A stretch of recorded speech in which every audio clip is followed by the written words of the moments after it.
Good morning, students.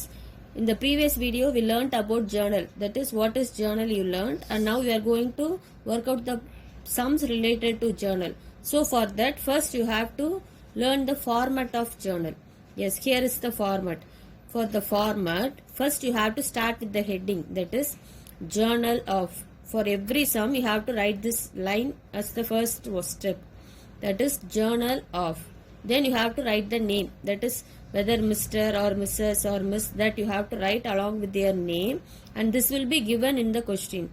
First நம்ம இதுதான் எழுதணும். journal of எழுதிட்டு மிஸ்டரா இல்லை மிஸ்ஸஸா எழுதிட்டு அவங்களோட நேம் எழுதணும். இது எங்க கொடுத்துருப்பாங்க அப்படின்னா கொஸ்டின்ல கொடுத்துருப்பாங்க. தென் ஆஸ் ஆன், இந்த வேர்டும் காமன். நம்ம அக்கௌண்ட்ஸ்ல எந்த சம்ஸ் ஒர்க் அவுட் பண்ணாலும் ஆஸ் ஆன் மென்ஷன் பண்ணி நெக்ஸ்ட் டேட்டை மென்ஷன் பண்ணணும். இது காமன் தான், எல்லா சம்ஸ்க்குமே வரும். ஸோ மிஸ் இந்த இயர் 2020 அண்ட் செப்டம்பர் எழுதியிருக்கேன். பட் கொஸ்டின்ல நமக்கு டேட் எப்பவுமே கொடுத்துருப்பாங்க. ஸோ கொஸ்டின்ல இருக்க டேட் எடுத்துட்டு மந்த் அண்ட் இயரை நம்ம இங்கே மென்ஷன் பண்ணணும். இங்கே டேட் எழுத மாட்டோம், மந்த்தும் இயரும் மட்டும் இங்கே மென்ஷன் பண்ணுவோம். ஸோ ஃபர்ஸ்ட் லைன் என்ன எழுதுறோம் அப்படின்னா, இப்போ ஜேர்னல் ஒர்க் அவுட் பண்றதுனால ஜேர்னல் ஆஃப் யாரோடது நேம் எழுதுறோம். நெக்ஸ்ட் ஆஸ் ஆன்ங்கிற word, next month and year மட்டும் எழுதுறோம். டேட் இங்கே எழுத மாட்டோம், month year. So this is the first line in the format. எல்லா சம்ஸ்க்குமே இந்த ஹெட்டிங் எழுத போறோம். நெக்ஸ்ட் என்ன எழுத போறோம் அப்படின்னா, டேட். ஜேர்னலுக்கு டோட்டலா 5 காலம்ஸ் இருக்கு. So first column date. டேட்னா என்ன எழுத போறோம், சம் ஸ்டார்ட் பண்ற டேட். இப்போ இன்னைக்கு டேட்டே நம்ம எடுத்துட்டோம் அப்படின்னா இது எந்த இயர் 2020. அப்போ டேட் காலம்ல நம்ம என்ன எழுதணும், 2020. நெக்ஸ்ட் என்ன எழுதணும், செப்டம்பர். நெக்ஸ்ட் டேட் எழுதணும். இந்த சின்ன லைன்ஸ் இருக்கு இல்லையா, இதுல தான் என்ன எழுத போறோம், டேட் 1 or 2 அந்த டேட் எழுதிட்டே வரும். நெக்ஸ்ட் என்ன காலம், பர்டிகுலர்ஸ் காலம். பர்டிகுலர்ஸ் காலம்ன்றது என்னென்ன என்ட்ரி பண்ணணும். நம்ம ஜேர்னலோட தியரியில படிச்சோம்ல, ஒரு டெபிட் என்ட்ரி இருக்கும், ஒரு கிரெடிட் என்ட்ரி இருக்கும். அது ரெண்டும் சேர்ந்தது தான் ஜேர்னல். ஸோ அந்த debit entry and credit entry எழுதுற காலம் தான் பர்டிகுலர்ஸ் காலம். நெக்ஸ்ட் என்ன காலம், எல்எஃப் காலம். எல்எஃப் அப்படின்னா லெட்ஜர் ஃபோலியோ.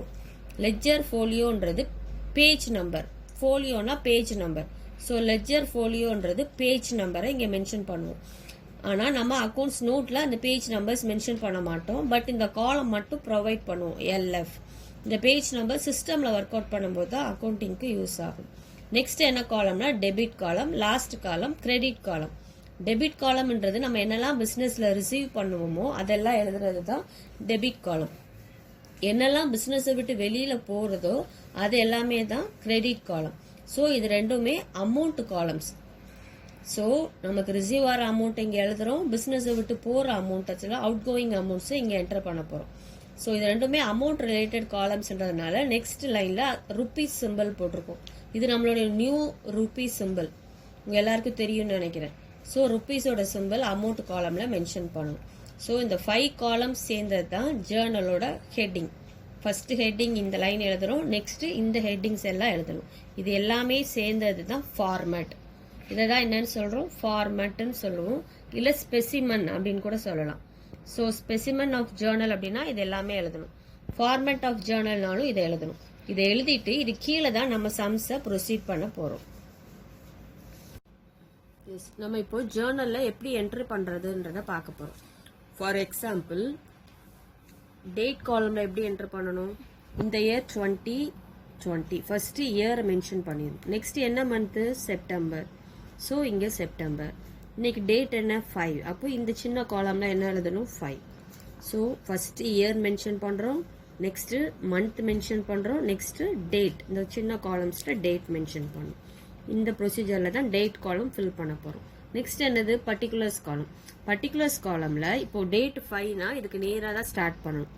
5 இங்கே எழுதியிருந்தேன்னா இங்கே ஸ்டார்ட் பண்ணலாம், இல்லை நெக்ஸ்ட் லைன்ல எழுதுனா அதுக்கு நேராக ஸ்டார்ட் பண்ணும். ஸோ ஃபர்ஸ்ட் எழுதுற என்ட்ரி பேர் தான் இப்போ என்ன entry, debit entry. For example miss சொல்றேன், இப்போ கேஷ் அக்கௌண்ட் எழுதுறேன் மிஸ். கேஷ் போட்டுட்டு ஏசி, ஏ பார் சி போட்டா இதுதான் என்னது, அக்கௌண்ட்னு சொல்லுவோம். ஏசின்னு நீ ப்ரொனவுன்ஸ் பண்ணக்கூடாது, எழுதும் போது ஏ பார் சி எழுதணும். இதை நீ ப்ரொனவுன்ஸ் பண்ணும்போது அக்கௌண்ட் அப்படின்னு சொல்லி ப்ரொனவுன்ஸ் பண்ணணும். ஸோ இப்போ என்ன எழுதியிருக்கோம், கேஷ் அக்கௌண்ட் எழுதிட்டு இதே லைன்ல இந்த மார்ஜின், இந்த லைன் பக்கத்துல இங்க என்ன லெட்டர் எழுதணும்னா டிஆர். டிஆர்னு ப்ரொனவுன்ஸ் பண்ணக்கூடாது. இது என்ன சொல்லணும்னா டெட்டார்னு சொல்லணும். So cash account debtor. டிஆர்ன்ற வேர்டு இருந்தால் என்ன அர்த்தம்னா டெபிட் காலம்னு அர்த்தம். அப்போ டெபிட் காலமில் அமௌண்ட் என்டர் பண்ணணும். மிஸ் அமௌண்ட்டுக்கு பதில் ஜஸ்ட் இன்ட்டு போடுறேன். ஸோ டிஆர்னா டெபிட்னு அர்த்தம். டெபிட் காலமில் அமௌண்ட் என்டர் பண்ணுறோம். ஸோ இதுதான் ஃபர்ஸ்ட் என்ட்ரி ஜேர்னலில். So cash account debtor amount. இப்போ டெபிட் என்ட்ரி என்ன ஆயிடுச்சு, நமக்கு ஓவர் ஆயிடுச்சு. டிஆர்ன்னு இருந்தா இது பேர் என்ன என்ட்ரி, டெபிட் என்ட்ரி. டெபிட்ல என்ன அக்கௌண்ட் இருக்கு அப்படின்னு கேட்டாங்க அப்படின்னா நீ என்ன சொல்லணும், கேஷ் அக்கௌண்ட். டெபிட்டோட அமௌண்ட் என்ன அப்படின்னு கேட்டா என்ன சொல்லணும், இங்க என்ன அமௌண்ட் இருக்கோ அந்த அமௌண்ட்டை சொல்லணும். ஸோ டெபிட் என்ட்ரியோட பார்ட் இப்போ ஓவர். நெக்ஸ்ட் என்ன என்ட்ரி பண்ண போறோம்னா கிரெடிட் என்ட்ரி. எப்பவுமே கிரெடிட் என்ட்ரி நெக்ஸ்ட் லைன்ல எழுதணும். ஜஸ்ட் ஒரு ½ inch ஸ்பேஸ் லெஃப்ட் பண்ணிட்டு 2 அப்படின்னு ஸ்டார்ட் ஆகும். 2ன்னு ஸ்டார்ட் ஆனாலே, 2ன்ற வேர்ட் ஸ்டார்ட் ஆனாலே இது என்ன என்ட்ரின்னு அர்த்தம், கிரெடிட் என்ட்ரி. ஸோ நீ அக்கௌண்ட் ஸ்டூடெண்டா இருக்கும்போது 2ல ஸ்டார்ட் ஆகுது அப்படின்னா இது என்ன என்ட்ரின்னு சொல்லணும், கிரெடிட் என்ட்ரி. இங்க 2ல நம்ம இப்போ சேல்ஸ் அக்கௌண்ட் அப்படின்னு எழுதிக்கலாம். இங்க என்ன போடக்கூடாது, டிஆர் டெட்டார் போடக்கூடாது. ஏன்னா டெட்டார் போட்டா அது என்ன என்ட்ரி ஆயிடும், டெபிட் என்ட்ரி ஆயிடும். ஸோ இது டெபிட் என்ட்ரி, ஃபர்ஸ்ட் இருக்கிறது டெபிட் என்ட்ரினால இங்க மட்டும்தான் டிஆர் வரணும். ஸ்பேஸ் விட்டு 2ங்கிற வேர்டு எழுதிட்டோம் அப்படின்னாலே இது என்ன என்ட்ரி ஆயிடும், கிரெடிட் என்ட்ரி ஆயிடும். ஸோ ரெண்டு என்ட்ரிக்குமே என்ன மட்டும் தான் காமன், அக்கௌண்ட் மட்டும் தான் காமன். டிஆர் டெபிட்ல மட்டும் தான் இருக்கணும். கிரெடிட்டா இருந்தா முன்னாடி என்ன வேர்டு இருக்கணும், 2ன்ற லெட்டர் வேர்டு இருக்கணும். ஸோ இப்போ இது கிரெடிட் என்ட்ரி ஆயிட்டனால இதோட அமௌண்ட் எங்க போயிடணும், ஸ்ட்ரெயிட்டா போயிட்டு கிரெடிட் காலம்க்கு போயிடணும். அப்போ இங்க வந்துட்டு அமௌண்ட் எழுதுறோம். ஸோ இது இப்போ என்ன என்ட்ரி, கிரெடிட் என்ட்ரி. ஸோ ஒரு ஜேர்னல் அப்படின்னா ஃபர்ஸ்ட் என்ன என்ட்ரி இருக்கணும், டெபிட் என்ட்ரி. அதாவது இந்த கேஷ்ல இருந்து இந்த அமௌண்ட் காலம் வரைக்கும் இருக்கிறது டெபிட் என்ட்ரி. நெக்ஸ்ட் 2ல இருந்து இந்த அமௌண்ட் வரையிலும் இருக்கிறது கிரெடிட் என்ட்ரி. ஸோ இது ரெண்டும் சேர்ந்தது ஜேர்னல். இப்போ இந்த ஜேர்னலுக்கு காமனா நெக்ஸ்ட் லைன்ல எங்க ஜேர்னல் முடியுதோ அதுக்கு நெக்ஸ்ட் லைன்ல என்ன எழுத போறோம்னா ஒரு நரேஷன் எழுத போறோம். நரேஷன்ன்றது இது என்ன ஜேர்னல் அப்படின்றத ஷார்ட்டா மீன் பண்றது. ஸோ அதுக்கு பிராக்கெட்ஸ் ஓபன் பண்ணிக்கணும். ஓபன் பண்ணிட்டு பீயிங் என்ற வேர்ட் ஆட் பண்ணிட்டு எல்லா ஜேர்னலுக்கும் காமனா பீயிங் என்ற வேர்ட் மென்ஷன் பண்ணிட்டு கொஸ்டின்ல என்ன இருக்கோ இது ஆன்சர், நம்ம இங்க பண்ணிருக்கிறது ஆன்சர். கொஸ்டின் இருக்கும் இல்லையா புக்ல, அந்த கொஸ்டினை எடுத்து அப்படியே இங்க காப்பி பண்ணிடணும். காப்பி பண்ணிட்டு 2 lines 3 lines எத்தனை லைன்ஸ் வருதோ அது வரைக்கும் காப்பி பண்ணிட்டு பிராக்கெட்ஸை க்ளோஸ் பண்ணிடணும். இது பேர் தான் நரேஷன். ஸோ ஒரு ஜேர்னல் அப்படின்னா இப்போ என்னெல்லாம் இருக்கணும், டேட் இருக்கணும், அதாவது இயர்ல ஸ்டார்ட் ஆகணும், நெக்ஸ்ட் மந்த் இருக்கணும், பர்டிகுலர் டேட், இங்க ஒரு debit entry with amount, next ஒரு கிரெடிட் என்ட்ரி வித் அமௌண்ட், அதுக்கு நெக்ஸ்ட் ஒரு நரேஷன். இது எல்லாமே சேர்ந்தது தான் ஒரு Journal entry. First Journal entry இது.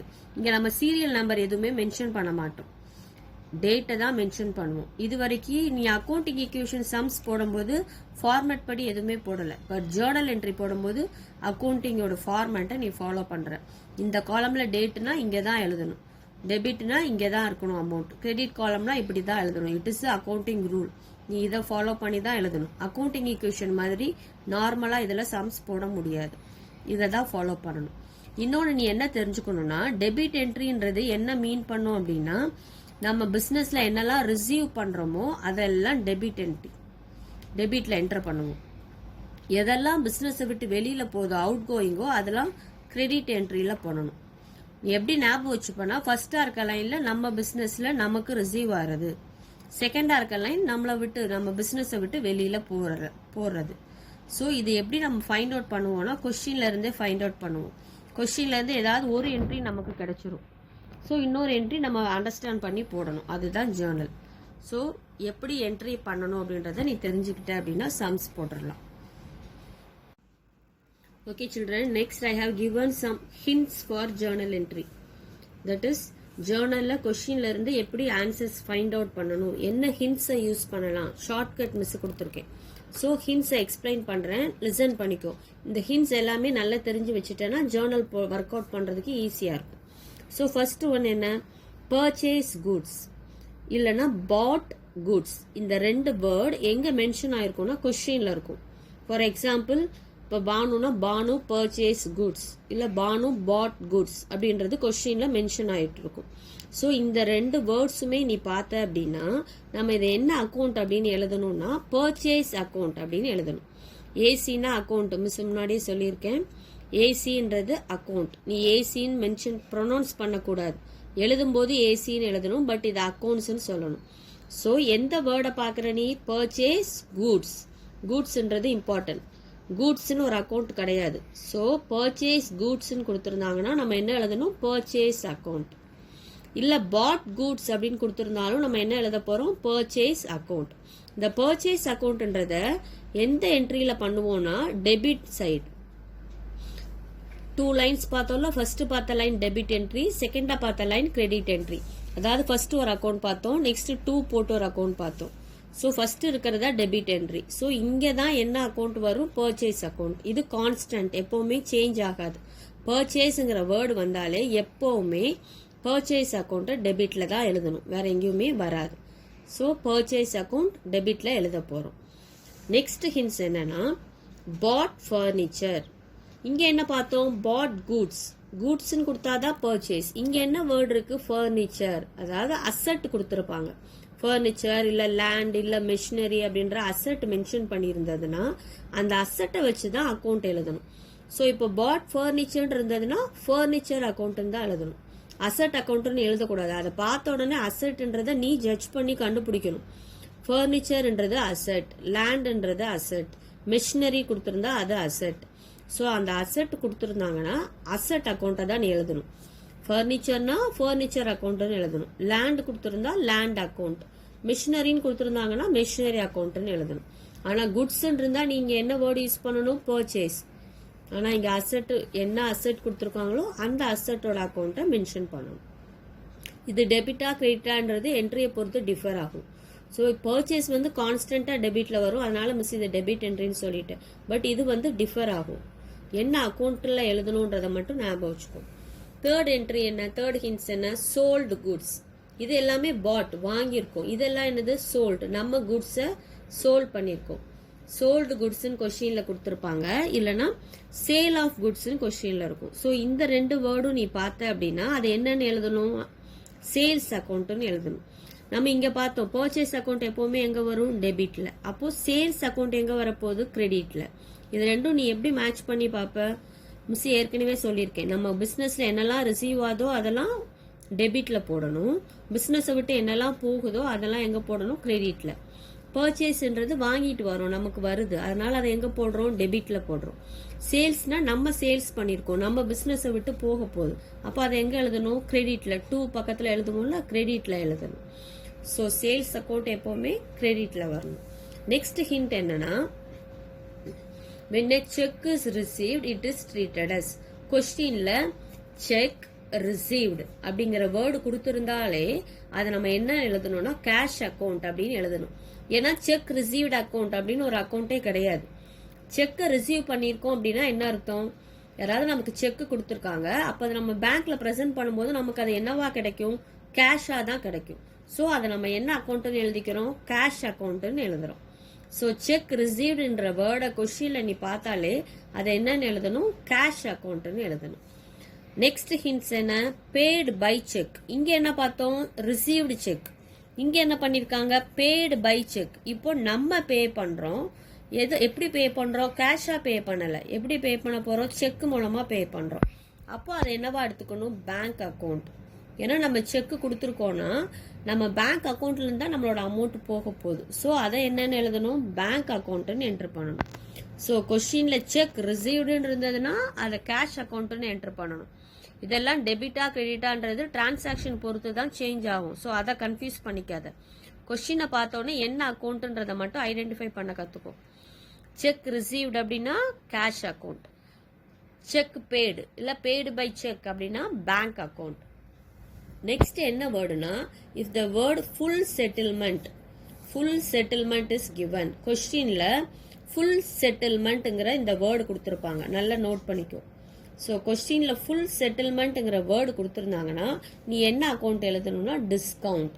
இந்த டிஸ்கவுண்ட்ல கூட டிஸ்கவுண்ட் அலௌடு, அதாவது நம்ம கொடுத்துருக்கோமா இல்லை டிஸ்கவுண்ட் ரிசீவ்டு நம்ம ரிசீவ் பண்ணியிருக்கோமான்னு 2 டைப்ஸ் ஆஃப் டிஸ்கவுண்ட் இருக்கு. அதுவும் டிரான்சாக்ஷன்ஸ் கொஸ்டின் பொறுத்து தான் சேஞ்ச் ஆகும்.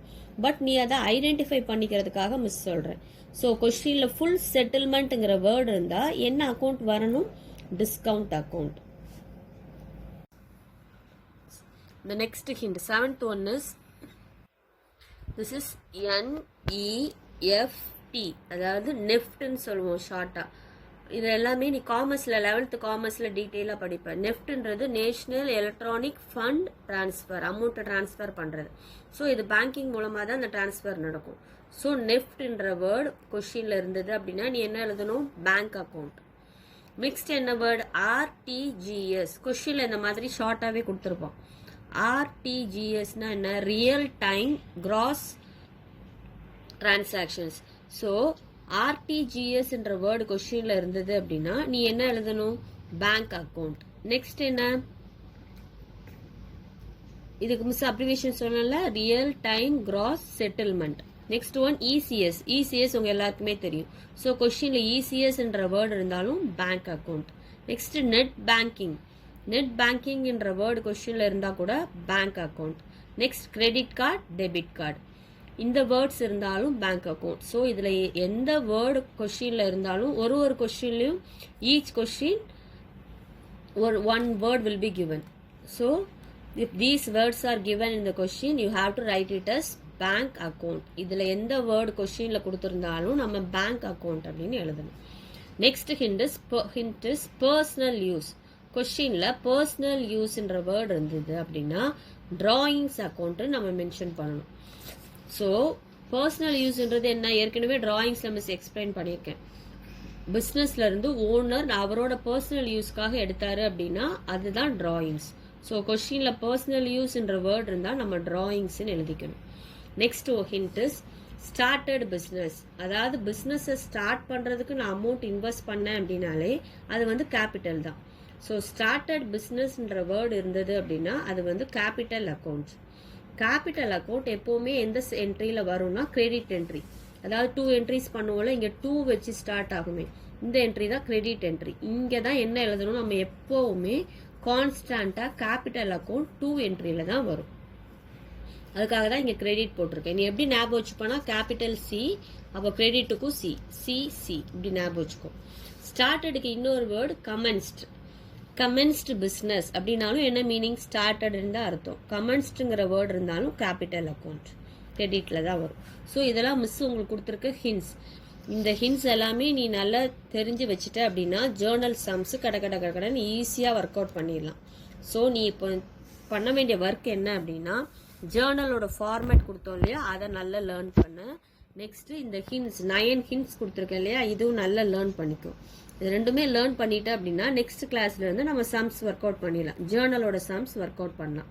உங்களோட கிளாஸ் ஒர்க் நோட்ல நீ என்ன எழுதணும் அப்படின்னா ஃபர்ஸ்ட் கோல்டன் ரூல்ஸ் எழுதியிருப்போம், நெக்ஸ்ட் டைப்ஸ் ஆஃப் அக்கௌண்ட்ஸ் எழுதியிருப்போம், நெக்ஸ்ட் அக்கௌண்டிங் ஈக்குவேஷன் ஃபார்முலாஸ் எழுதி ஒரு எக்ஸசைஸ் சம் ஒர்க் அவுட் பண்ணியிருப்போம். இது முடிஞ்சதுக்கு அப்புறம் ஃப்ரெஷ் பேஜ் எடுத்துட்டு மிஸ் ஜேர்னலோட ஃபார்மேட் கொடுத்துருப்பேன். நீ டேட் மென்ஷன் பண்ணி ஜேர்னலோட ஃபார்மேட்டை நீட்டாக எழுதிட்டு அதுக்கு கீழே 1 or 2 லைன்ஸ் விட்டுட்டு இந்த ஜேர்னல் என்ட்ரின்னு போட்டு ஹின்ஸ் இங்கே கொடுத்துருக்க இல்லையா 9 ஹின்ஸ், இந்த ஹின்ஸ் எல்லாமே நீட்டாக எழுதிட்டு மிஸ்ஸுக்கு இமேஜ் எடுத்து சென்ட் பண்ணுறேன்.